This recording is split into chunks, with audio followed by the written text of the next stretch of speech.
warahmatullahi wabarakatuh. Saya ulangi, Assalamualaikum warahmatullahi wabarakatuh. Nama saya Hidayati dari lokal PBA 5B. Nah, pada video kali ini kita akan mempelajari tentang uji independen sampel t-test. Nah, sebelumnya apa sih itu uji independen sampel t-test? Independent Sample T-Test adalah jenis uji statistika yang bertujuan untuk membandingkan rata-rata dua grup yang tidak saling berpasangan atau tidak saling berkaitan. Tidak saling berpasangan dapat diartikan bahwa penelitian dilakukan untuk dua subjek sampel yang berbeda, misalnya antara pria dan wanita, antara kelompok usia remaja dan dewasa, dan lain-lain. Pertanyaan yang coba dijawab adalah apakah kedua grup tersebut mempunyai nilai rata-rata yang sama ataukah tidak sama secara signifikan. Nah, independent t-test adalah uji komparatif atau uji beda untuk mengetahui adakah perbedaan mean atau rata-rata yang bermakna antara dua kelompok bebas yang berskala data interval ataupun rasio. Nah, langsung saja kita masuki pada langkah-langkahnya, teman-teman semuanya. Di sini kita buka aplikasi SPSS seperti biasa. Kemudian pada name kita ketik di sana sebelumnya di sini sebagai contoh ya, kita akan melakukan penelitian hipotesis komparatif untuk mengetahui apakah ada perbedaan rata-rata hasil belajar pada siswa kelompok A dengan kelompok B. Nah, di sini dimisalkan kelompok A itu dengan menggunakan metode ceramah, sedangkan kelompok B dengan metode diskusi. Nah, setelah itu kita buka lagi, di sini kita buka aplikasi SPSS-nya. Kemudian langsung saja pada name kita klik hasil. Kemudian pada kolom kedua kelompok.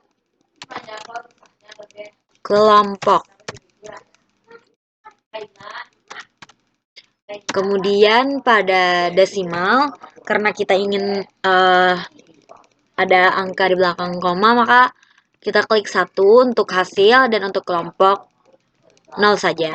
Kemudian pada label kita tulis hasil belajar.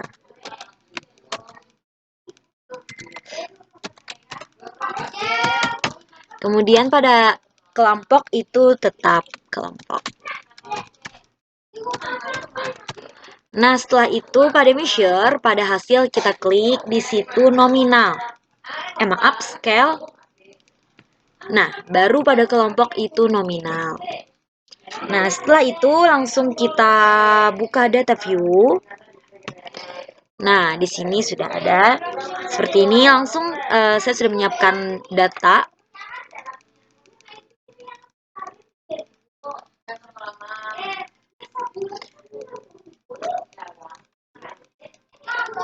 Di sini, nah, data independent sample test.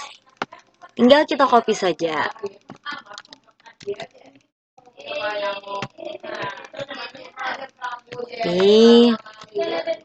Nah, setelah itu, setelah dapat kita copy, langsung buka analyze. Kita ambil di sini converments, tapi kita ambil independent sample t-test. Nah, setelah itu untuk hasil belajar kita taruh ke test variable dan kelompok grouping variables. Kemudian kita klik define group. Kemudian setelah itu baru maaf sebelumnya kita ada sedikit kesalahan. Kita klik lagi variabel view-nya. Nah, di sini saya lupa di kelompok itu kita kasih di keterangan telus. Di sini ada 1, Labelnya yaitu kelompok A.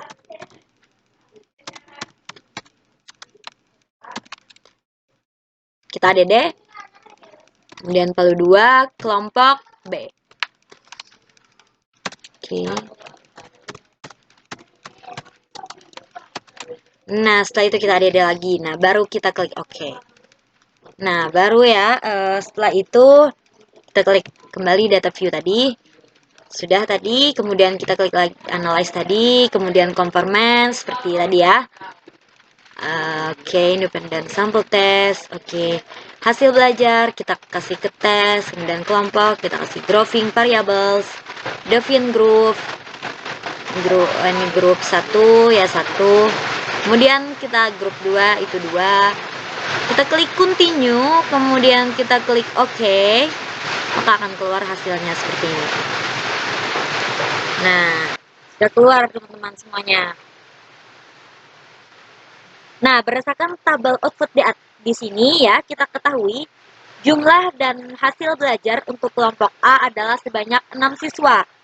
Dan sementara untuk kelompok B adalah sebanyak 5 orang. Nah, nilai rata-rata hasil belajar siswa atau min untuk kelompok A adalah sebesar 77,817. Sementara untuk kelompok B adalah sebesar 87,240. Nah, kemudian 87 tadi, 240.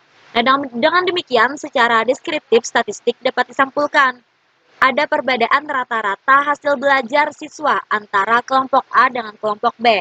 Nah, selanjutnya untuk membuktikan apakah perbedaan tersebut berarti signifikan atau nyata atau tidak, maka kita perlu menafsirkan output yang di bawahnya, yaitu independent sample test. Nah, berdasarkan output ini diketahui nilai sig Leibniz test for equality of variance ini adalah sebesar 0,738 yang ini ya teman-teman semua.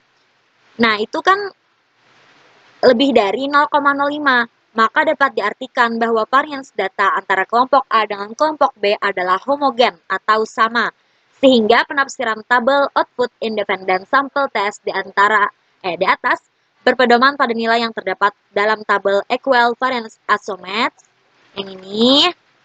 Nah, berdasarkan tabel output independent sample test pada bagian equal variance estimates diketahui nilai sig to toilet sebesar 0,39.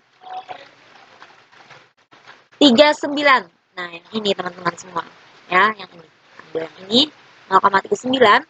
Itu kan kurang dari 0,05, maka sebagaimana dasar pengambilan keputusan dalam uji independent sample test dapat disimpulkan bahwa HO ditolak dan HA diterima. Dengan demikian dapat disimpulkan bahwa ada perbedaan yang signifikan atau nyata antara rata-rata hasil belajar siswa pada kelompok A, yaitu dengan menggunakan metode ceramah, dengan kelompok B menggunakan metode diskusi. Nah, mungkin itu saja dari saya. Maafkan jika terjadi kesalahan ataupun kehilafan.